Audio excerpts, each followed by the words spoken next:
Estamos estudiando la carta de Pablo a los romanos. El domingo pasado terminamos el capítulo 5 y hoy vamos a dar inicio al capítulo 7. No es cierto, 6. Del 5 sigue el 6.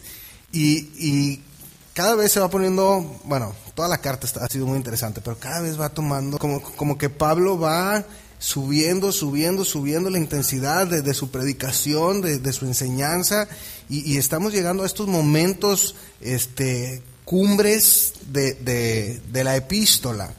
Yo, como siempre, quisiera hacer un pequeño repaso de lo del domingo pasado. Dijimos que el capítulo 5, pues Pablo hace una analogía entre la acción o el acto de Adán y la acción o el acto de Cristo. Y en esta segunda parte hablamos de los contrastes de la vida de uno y de la vida del otro, ¿sí? Como por ejemplo el contraste en efectividad. Es decir, mientras el pecado de Adán trajo muerte, la gracia de Jesucristo restauró la condición perdida del hombre. No solo eso, revocó la maldición de la muerte y limpió todo pecado. ¿Qué diferencia? También en cuanto al alcance, comentamos que un solo pecado trajo juicio a todos los hombres. Y la gracia o el favor de Dios a través de Jesucristo vino no solo por ese pecado, sino por los pecados de todos los hombres. ¿Sí? Hablamos de la eficacia. Expusimos que la acción de Adán dio pie al reinado de la muerte, mientras que el de Cristo estableció el reino de la vida, y no solo eso, nos dio la oportunidad de que pudiéramos reinar con Él. La esencia, la desobediencia de Adán trajo condenación. La obediencia de Cristo produce salvación. Y el último punto que vimos fue el contraste en energía, porque dijimos que la gracia de Dios no solamente sobrepasa el pecado de Adán, sino todos los pecados de la humanidad. Imagínense, qué tremendo. Y esa es la bendición, y está puesta para todo aquel que quiera. Es decir, es voluntario.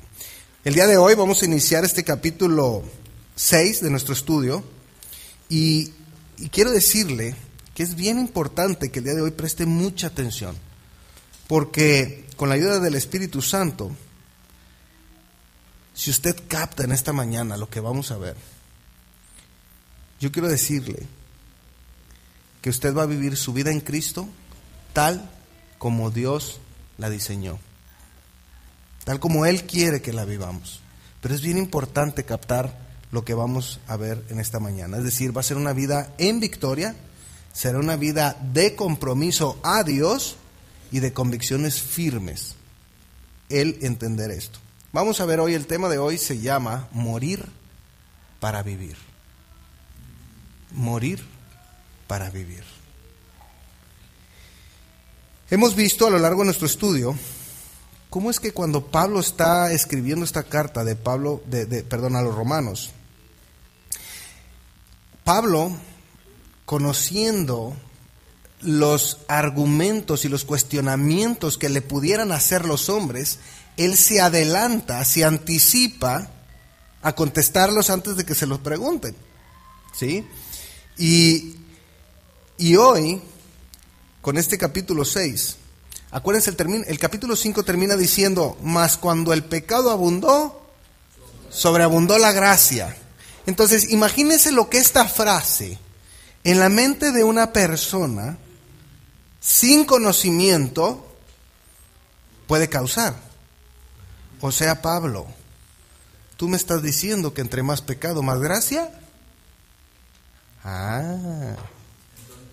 Entonces quiere decir que yo puedo pecar mucho y voy a acceder a más gracia de parte de Dios.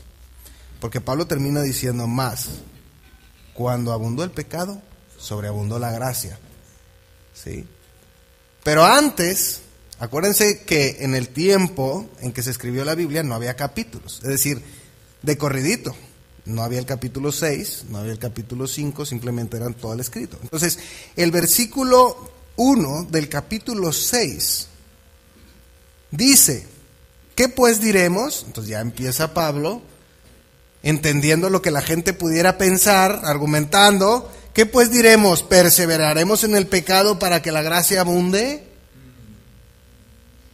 Es decir, si tú estás pensando, porque mira, pudiera haber gente que dijera, tú dices que los hombres son salvados por la gracia por medio de la fe, aparte de la ley, es decir, sin tener que cumplir la ley. Pero si todo lo que has de hacer para ser salvo es creer, entonces puedes lanzarte a vivir en el pecado. Al cabo va a sobreabundar la gracia. Entonces Pablo, entendiendo esto, y por eso vemos que la Biblia es inspirada por Dios. ¿Cómo es que el Espíritu Santo de Dios inspiró a Pablo para poder anticiparse a los argumentos que los hombres pudieran hacer? Y que son los mismos argumentos que los hombres hoy en día hacen. ¿Sí? Qué tremendo, ¿no? Entonces Pablo dice, ¿qué pues diremos? ¿Perseveraremos en el pecado para que la gracia abunde? Versículo 2 viene la respuesta clave, que es el desarrollo de nuestro estudio del día de hoy. La respuesta de Pablo es, en ninguna manera. Es decir, si estás pensando que Dios te da una licencia para pecar, estás muy, pero muy equivocado. Y va a exponer por qué no. Eso es lo que me gusta de Pablo. Y hermanos, amigos, cuando uno presenta el Evangelio, uno tiene que llegar estudiado, porque Dios nos dio un raciocinio. Es decir, lo que vamos a ver es cómo Pablo va presentando los argumentos para demostrarle a la persona que de ninguna manera, si eres un verdadero creyente, puedes perseverar en el pecado. Así nosotros, cuando estemos presentando la palabra de Dios a alguien, tenemos que presentar los argumentos que Dios mismo ya estableció. Es decir, no vamos a inventar el hilo negro. Lo que tenemos que hacer es exponer lo que la palabra de Dios dice. Es lo único que tenemos que hacer. Dios no quiere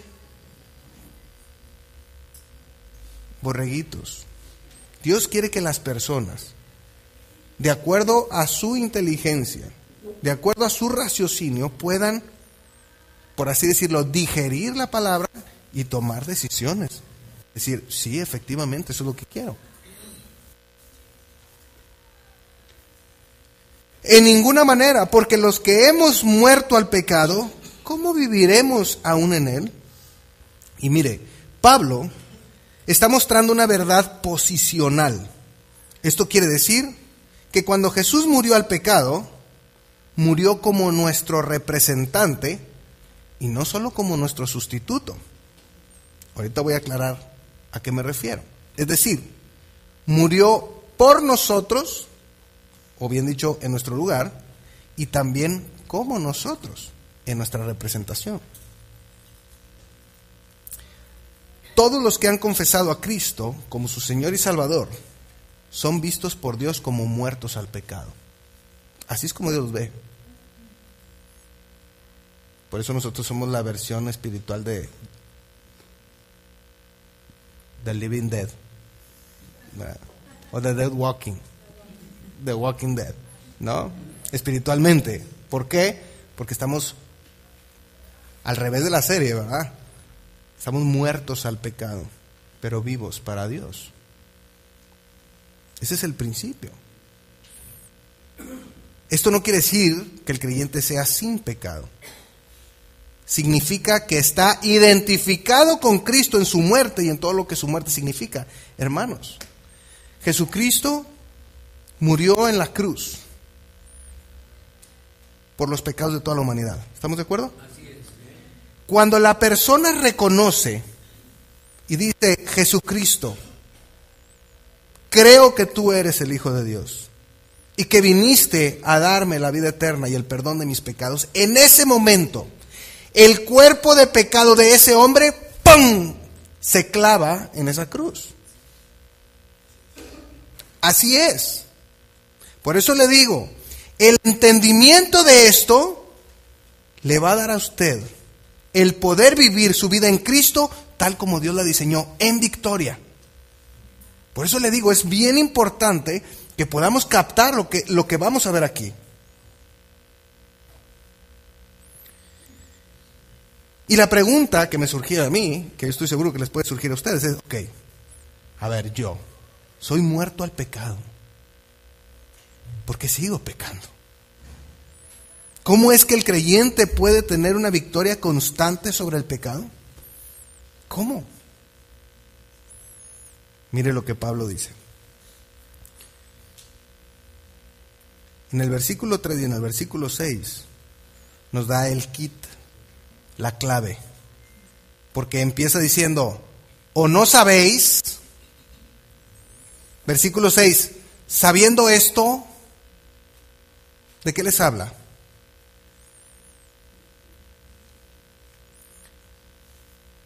Les habla de conocimiento, les habla de conocer. El tener el correcto conocimiento de las cosas es lo que nos ayudará como creyentes a obtener la victoria constante sobre el pecado. Conocimiento. El mismo Dios en Isaías capítulo 5 verso 13 dice, fíjense, por tanto, mi pueblo fue llevado cautivo. ¿Por qué cree que su pueblo fue llevado cautivo? ¿Ah? No, para que no anduviéramos ahí suponiendo, Dios dice, porque no tuvo conocimiento. Porque no tuvo conocimiento. Por eso fue cautivo. Y en Oseas 4:6 dice, mi pueblo fue destruido. ¿Sabe por qué? Porque le faltó conocimiento. Pero primero fue cautivo y después destruido. ¿Qué quiero decir con esto? Algo muy importante. Espiritualmente, si usted y yo no tenemos el conocimiento correcto de las verdades y de los principios bíblicos, usted o yo podemos ser cautivos del pecado. ¿Y sabe qué va a pasar después? Ser destruidos por el mismo pecado. ¿Se fija? Pablo decía, lo que antes se escribió, para nuestra enseñanza se escribió. Y aunque fue algo literal lo que vivió el pueblo de Israel, para nosotros es un aspecto espiritual. ¿Qué quiero decir con eso? Lo que quiero decir es que si creemos que Jesucristo nos libertó del pecado, ¿por qué usted y yo de pronto queremos seguir viviendo cautivos de Él? Si ya hemos sido liberados. El creyente será presa fácil del pecado, de vivir subyugado, cautivo al pecado, si no conoce las verdades espirituales, si no entiende el alcance de la obra redentora de Cristo en su vida. Y ahora viene lo que se va a explicar. Y decía ahorita nuestro hermano y los testimonios que hemos escuchado en las cápsulas, es que el discipulado es confrontativo, ¿cierto?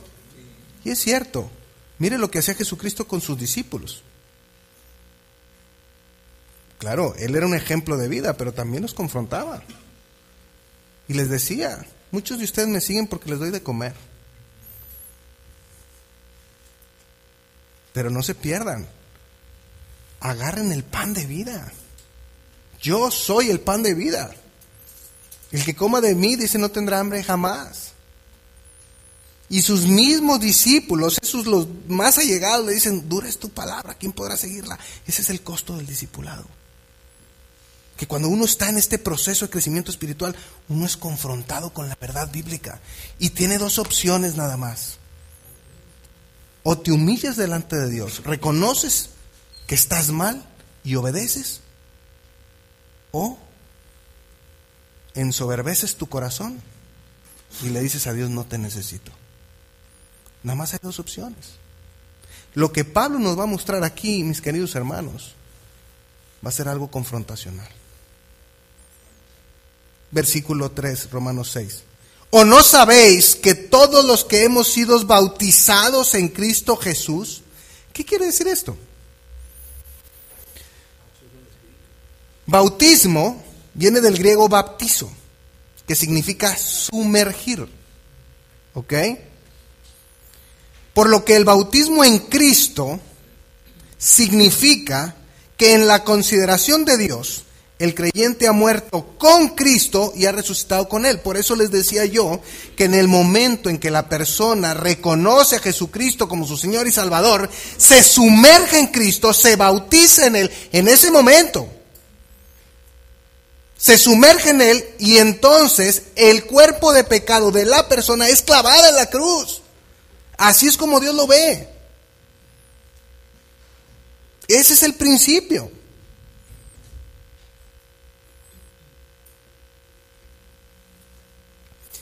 Por eso en Colosenses, capítulo 2, verso 12, Colosenses 2:12, dice: sepultados con Él en el bautismo, en el cual fuisteis también resucitados con Él, mediante la fe en el poder de Dios que levantó de los muertos.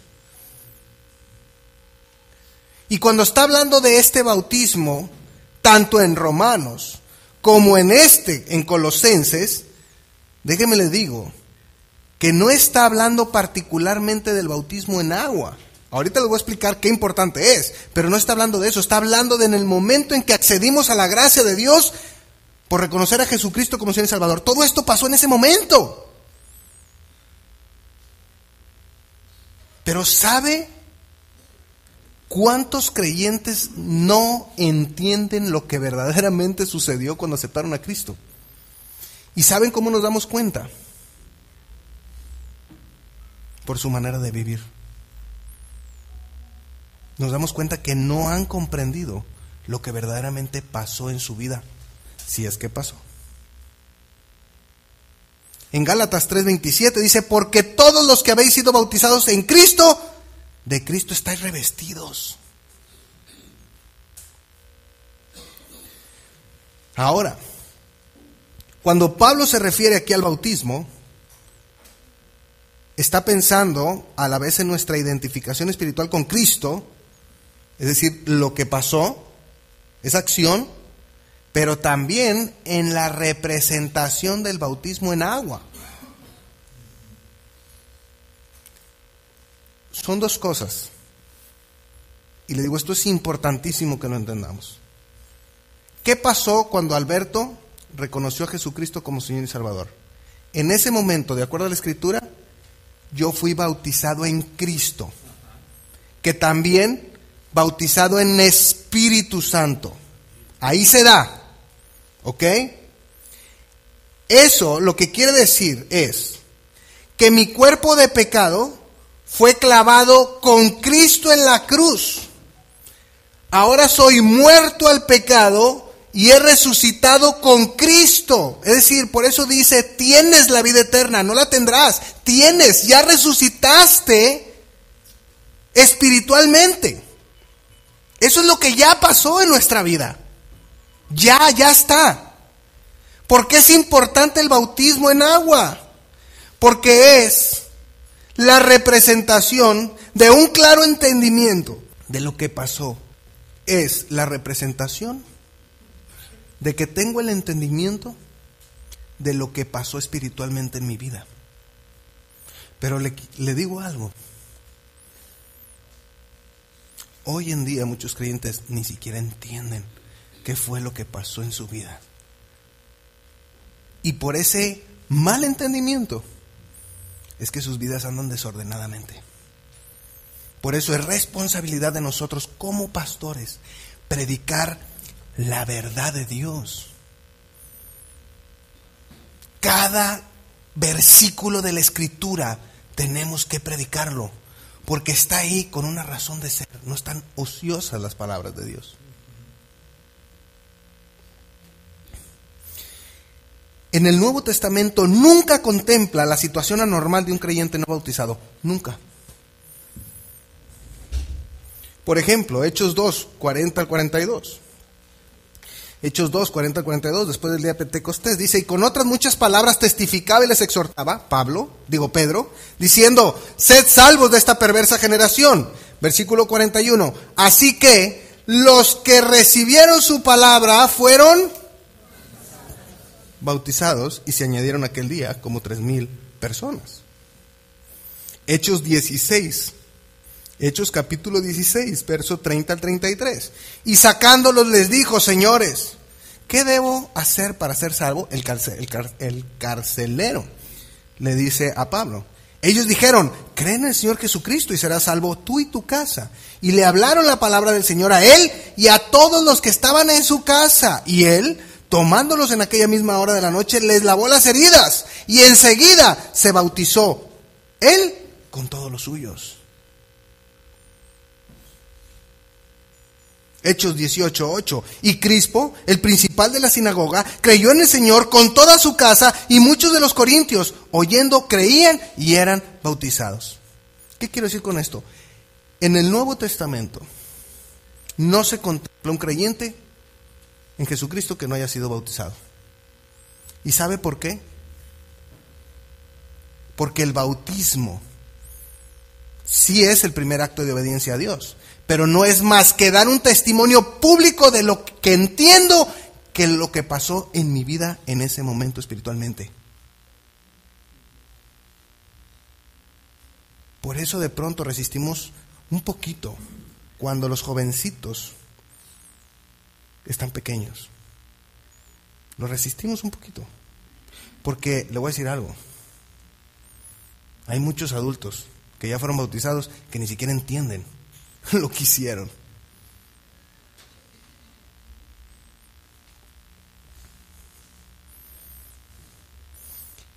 Eran bautizados porque había un entendimiento e identificación con la muerte, sepultura y resurrección de Cristo. Mira el versículo 3, Romanos 6:3. Dice: hemos sido bautizados en su muerte, porque somos sepultados juntamente con él para muerte por el bautismo, a fin de que como Cristo resucitó de los muertos para la gloria del Padre, así también nosotros andemos ¿en qué? ¿En vida qué? ¿En vida qué?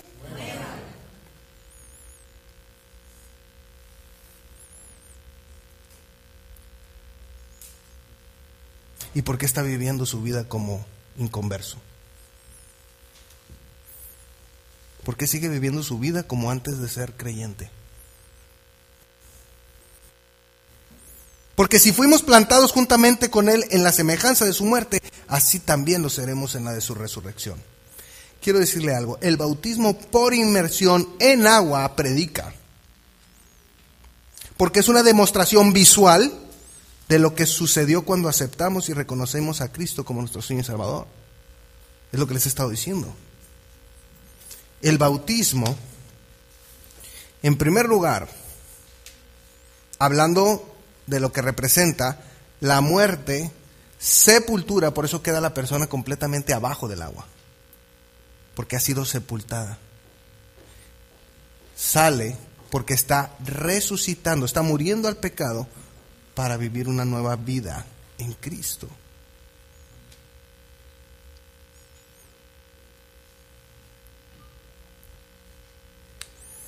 El bautismo por inmersión en agua, ya dijimos, es un cuadro de la muerte, sepultura y resurrección de Cristo. El bautismo por inmersión en agua es el resultado de que el creyente en Jesucristo ha entendido, es decir, conoce lo que ha pasado en su vida.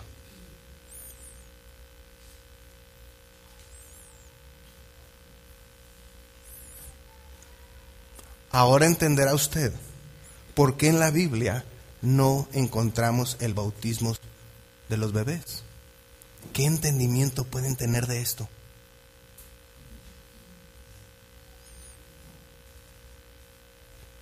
Ninguno. No hay un entendimiento. ¿Qué va a entender el bebé si a esa edad no entiende nada?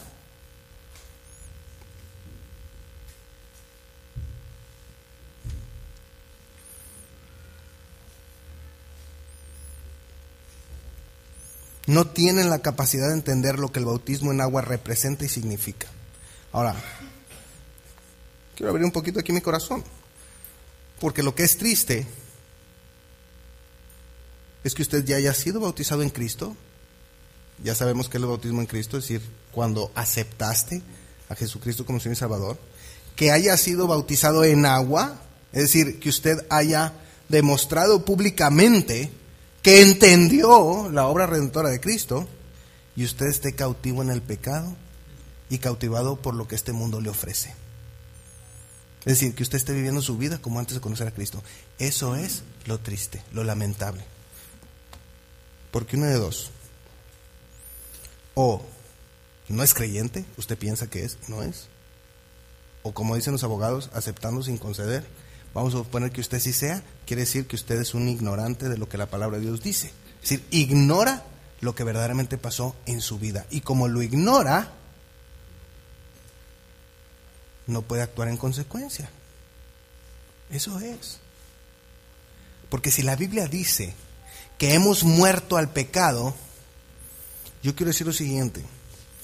Supongamos que aquí hay un muerto y yo lo pateo. ¿Qué va a hacer el muerto? ¿Qué va a hacer el muerto? ¿Siente? ¿Grita? Tampoco se queja, porque está muerto al pecado. Bueno, está muerto físicamente. Nosotros estamos muertos al pecado. Usted y yo, de acuerdo a lo que la Biblia dice, el pecado no debe de enseñorearse de nosotros, ni tenernos cautivos, porque un muerto no siente. Ese es el principio, esa es la verdad bíblica que se establece. Es decir, usted no debería tener una lucha si entre venir el domingo o quedarse dormido en su casa. De veras. Entre si venir a la reunión que le toque de grupo de crecimiento, de jóvenes, de niños, de lo que sea, o irse a hacer otra cosa. Usted no debería tener ese problema, porque usted está muerto al pecado. Usted no debería tener esa lucha entre si poner sus dones y talentos al servicio de la iglesia local o no, porque usted está muerto al pecado. Usted no tendría problema en poner los recursos que Dios establece a su servicio si usted está muerto al pecado. Ese es el principio, esa es la verdad bíblica. El bautismo por inmersión en agua declara morir al pecado y a la vida pecaminosa, sepultarla y resucitar para andar en una vida nueva en obediencia a Cristo. Eso es. Si usted fue... A ver, levante la mano los que hemos sido bautizados. Levante la mano. ¡Wow! Bueno, en agua. En Cristo, porque son creyentes. Levante la mano todo el que sea creyente. Ok, perfecto, ya está. Ahora los que han sido bautizados en agua. Ok, entonces usted cae en este apartado. Usted cae en el apartado 2, inciso B. Sí. Mi pregunta para nosotros, que hemos sido bautizados en agua, es la siguiente. ¿Nuestra vida refleja lo que hicimos? Es decir, mi manera de vivir realmente demuestra lo que yo digo creer, que he sido muerto al pecado para vivir una nueva vida en Cristo.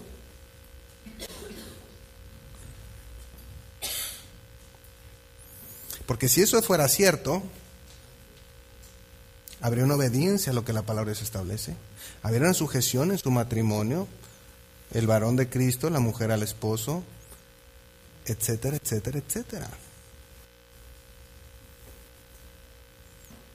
Regresando a ese ejemplo de Hechos capítulo 2, verso 40-42, mire.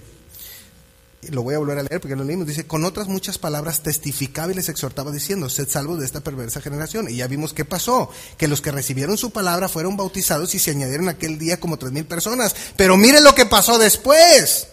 Y perseveraban en la doctrina de los apóstoles, en la comunión unos con otros, en el partimiento del pan y en las oraciones. ¿Qué quiere decir? Que estos hombres tuvieron un verdadero entendimiento de lo que pasó en su vida. ¿Por qué? porque perseveraban en estudiar la palabra, en escudriñarla, en tener compañerismo con la iglesia.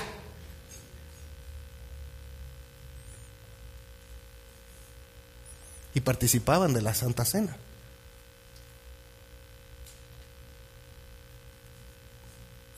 Eso es un verdadero entendimiento de haber sido bautizado en Cristo, de ser creyente y de haberlo hecho público, haberme bautizado en agua.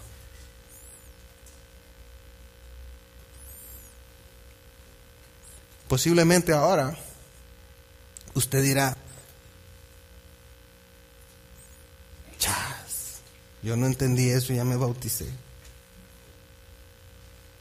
Bueno, a decir verdad, el punto es que lo entienda. Y si hoy lo entiende, amén. Amén.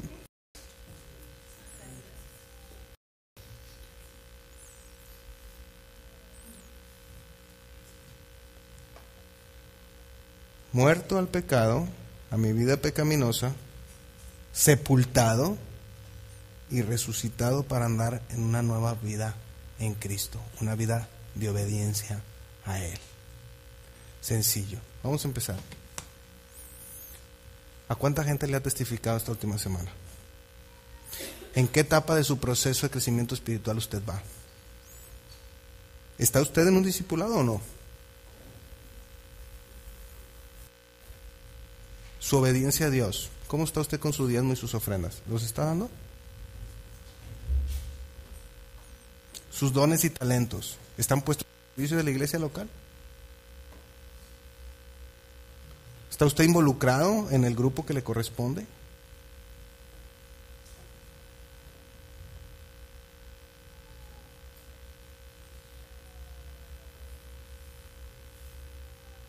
¿Cómo hablamos de una vida nueva en Cristo si nos hemos dado de lo que Cristo pide que hagamos?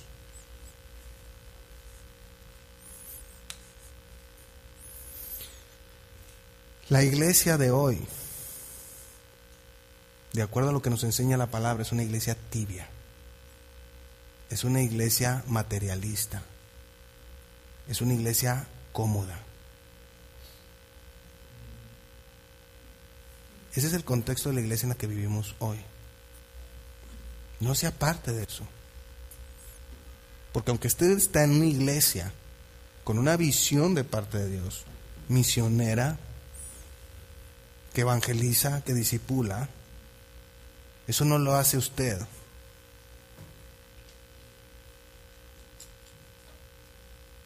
Si usted no participa, no lo hace parte de eso. ¿Sí? El decirme cristiano no necesariamente me hace cristiano. ¿Qué es lo que me hace cristiano?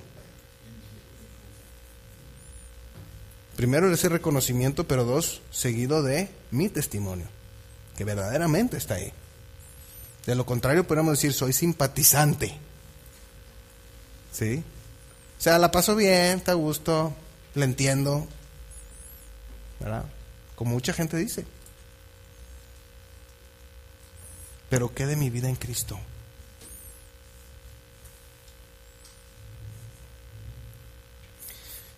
Luego en Romanos, versos 6 y 7, sabiendo esto, otra vez, el conocimiento, el conocer las cosas, que nuestro viejo hombre fue crucificado juntamente con él, para que el cuerpo del pecado sea destruido, a fin de que no sirvamos más al pecado, porque el que ha muerto ha sido justificado con el pecado.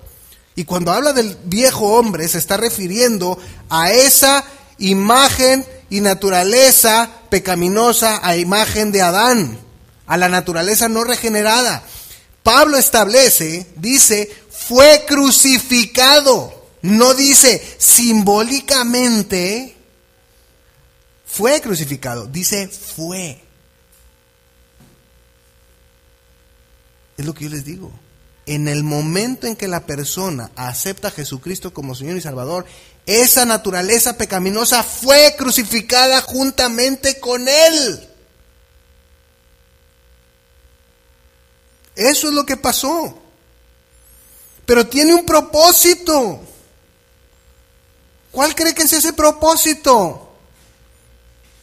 En primer lugar, que el cuerpo de pecado sea destruido. Pero dos, y no menos importante, que no sirvamos más al pecado. Que no sirvamos más al pecado. Que no usemos nuestros miembros como instrumentos para iniquidad, dice Pablo también. Sino para que sirvamos al Rey de Reyes y Señor de Señores. Para eso. Usted y yo tenemos victoria sobre el pecado porque cuando reconocimos a Jesús como nuestro Salvador, fue clavado en la cruz y sepultado juntamente con Él y hemos resucitado en una nueva vida en Cristo. Muertos al pecado, vivos para con Dios. Por eso Gálatas 5:24 dice, pero los que son de Cristo han crucificado la carne con sus pasiones y deseos. Y eso es muy interesante. Cuando habla de crucificar la carne con sus pasiones y deseos, lo que está diciendo es, han muerto al yo, y lo que yo quiero y lo que yo necesito. Hay una diferencia muy grande entre los consumidores de la iglesia y los discípulos. ¿Sabe cuál es? El consumidor de la iglesia llega aquí cada domingo a ver qué le van a dar. Y el discípulo de Jesucristo llega a ver qué va a dar. Es muy importante.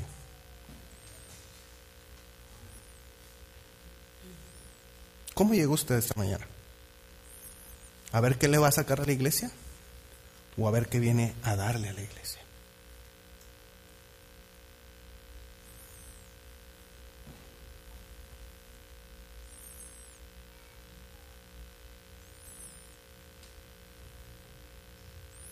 Posiblemente antes no entendía el alcance de su salvación, pero ahora que lo entiende, debe creerlo, porque así es, porque es verdad.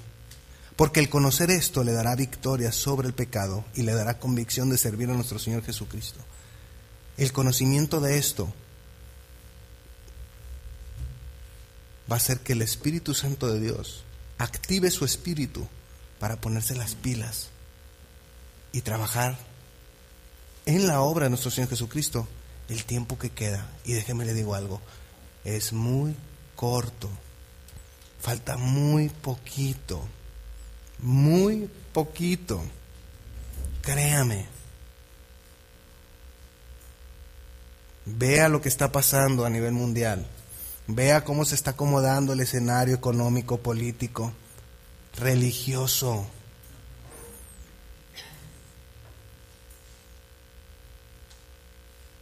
Pídale a Dios que abra sus ojos del entendimiento para que pueda ver, cuando vea esas notas a nivel internacional de lo que está pasando, y usted lea las profecías en la Biblia, pueda entender que lo que se está gestando no es más que el final de los tiempos que la Biblia establece, el rapto de la iglesia. Y aquí la tribulación, el surgimiento de un líder político mundial. Préstame esa hojita. Ya las sectas están trabajando para eso. Mire, los testigos de Jehová ya andan promocionando un gobierno mundial, un nuevo orden mundial. Y claro, porque estos no son los verdaderos testigos de Jehová, estos son los verdaderos testigos del anticristo.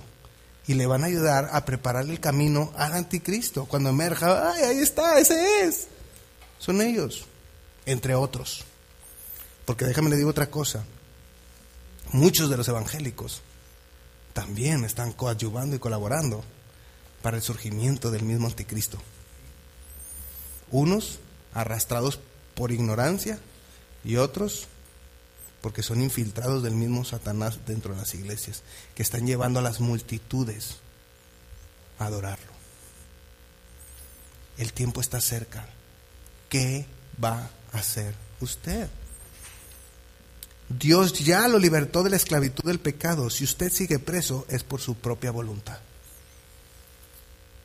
Esto pasó con el pueblo de Israel. El pueblo de Israel, Dios los liberó de Egipto. Y con mano poderosa de la esclavitud, y con mano poderosa, y les dio testimonio de que Él estuvo ahí, porque llegar a ese momento donde tenían que cruzar el mar, y se abre, cruzan en seco, y cuando vienen sus enemigos, se cierra el mar. Es un buen testimonio impresionante para todo el pueblo de que Dios estaba con ellos. Pero ¿sabe cuál fue el eterno problema del pueblo de Israel? Que Dios ya los había liberado del pecado, de la esclavitud de Egipto, pero ellos nunca lo pudieron creer, nunca se quitaron el estigma de esclavos. Y hoy en día con los creyentes pasa mucho, porque Jesús ya nos libertó del pecado, de la muerte y de Satanás, pero la gente no se lo ha podido quitar de su mente y siguen presos y esclavos del pecado y de este mundo y de lo que este mundo ofrece. Cuando el mismo Señor Jesucristo dijo: no os hagáis tesoros en la tierra, háganlos en el cielo. En la mañana en el estudio hablábamos de esto. Qué importante es ser un hombre visionario, pero de acuerdo a la perspectiva de Dios. Es decir, yo me enfoco en la eternidad, no en los 80, 90 años que me concede aquí, porque 80, 90 años, 100 años, comparado con la eternidad no es nada. Y la única manera de estar atesorando en el cielo es bien sencillo. Tu proceso de crecimiento espiritual, que es la santidad en tu vida. 2, ¿cuántas personas han venido a los pies de Jesucristo por tu vida, por tu testimonio, porque tú les hayas hablado? Y 3, ¿cuántos discípulos del Señor Jesucristo has hecho? Eso es tan sencillo. No es cuántos domingos llegaste temprano a la iglesia. Que a decir verdad, si estás haciendo esto vas a llegar. Pero mucha gente cree que por venir el domingo ya... No, espérame. Eso no es. Por eso hay que estudiar. Pablo dice en 1 Corintios capítulo 3, hablando del tribunal de Cristo, que gente va a llegar con oro, con plata y con piedras preciosas. Cada una de esas cosas representa lo que yo les he dicho. O con madera, heno y hojarasca, que es la antítesis de esto. Es decir, nunca tuviste una vida de santidad, por el contrario, tuviste una vida libertina. Bueno, esa es la madera. No trajiste gente a los pies de Jesucristo, por el contrario, por ver tu vida, la gente no quería ser cristiano. Eso es heno. Discípulos de Cristo, 0. Esa es hojarasca. La antítesis de lo otro. Así. ¿Cómo va usted? ¿Cómo va usted en ese proceso?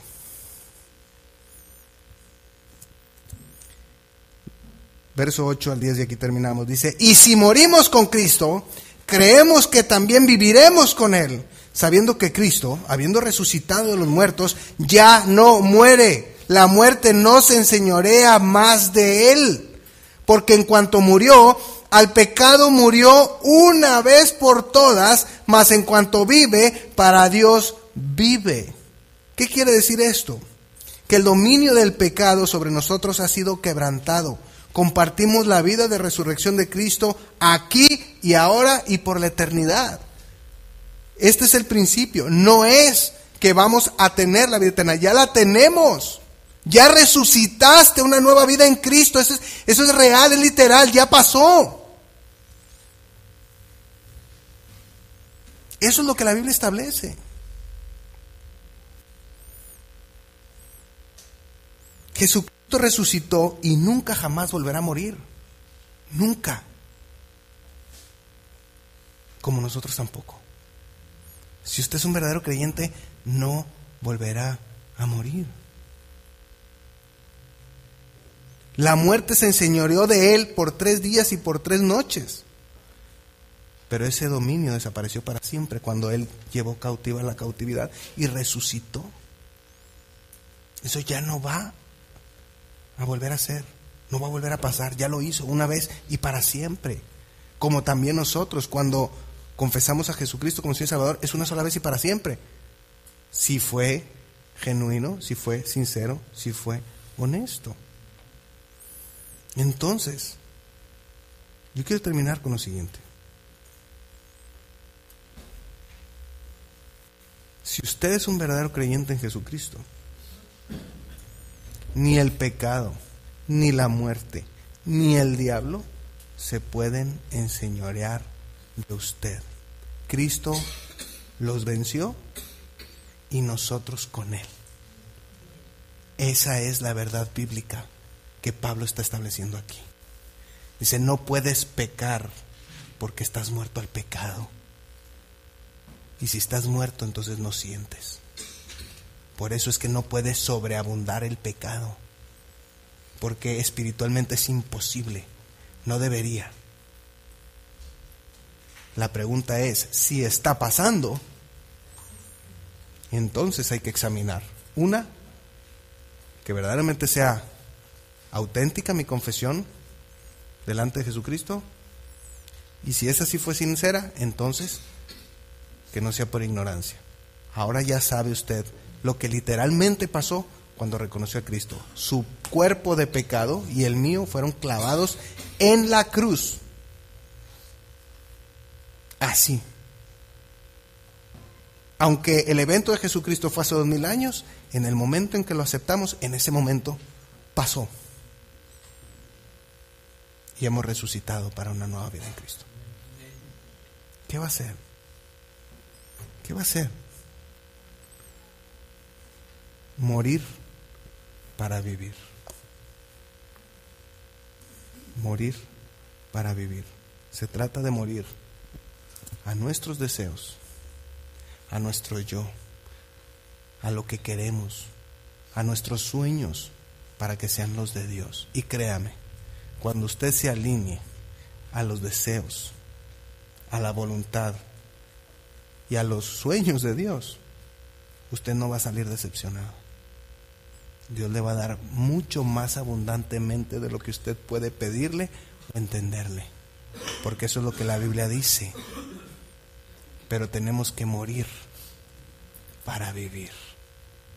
Vamos a orar.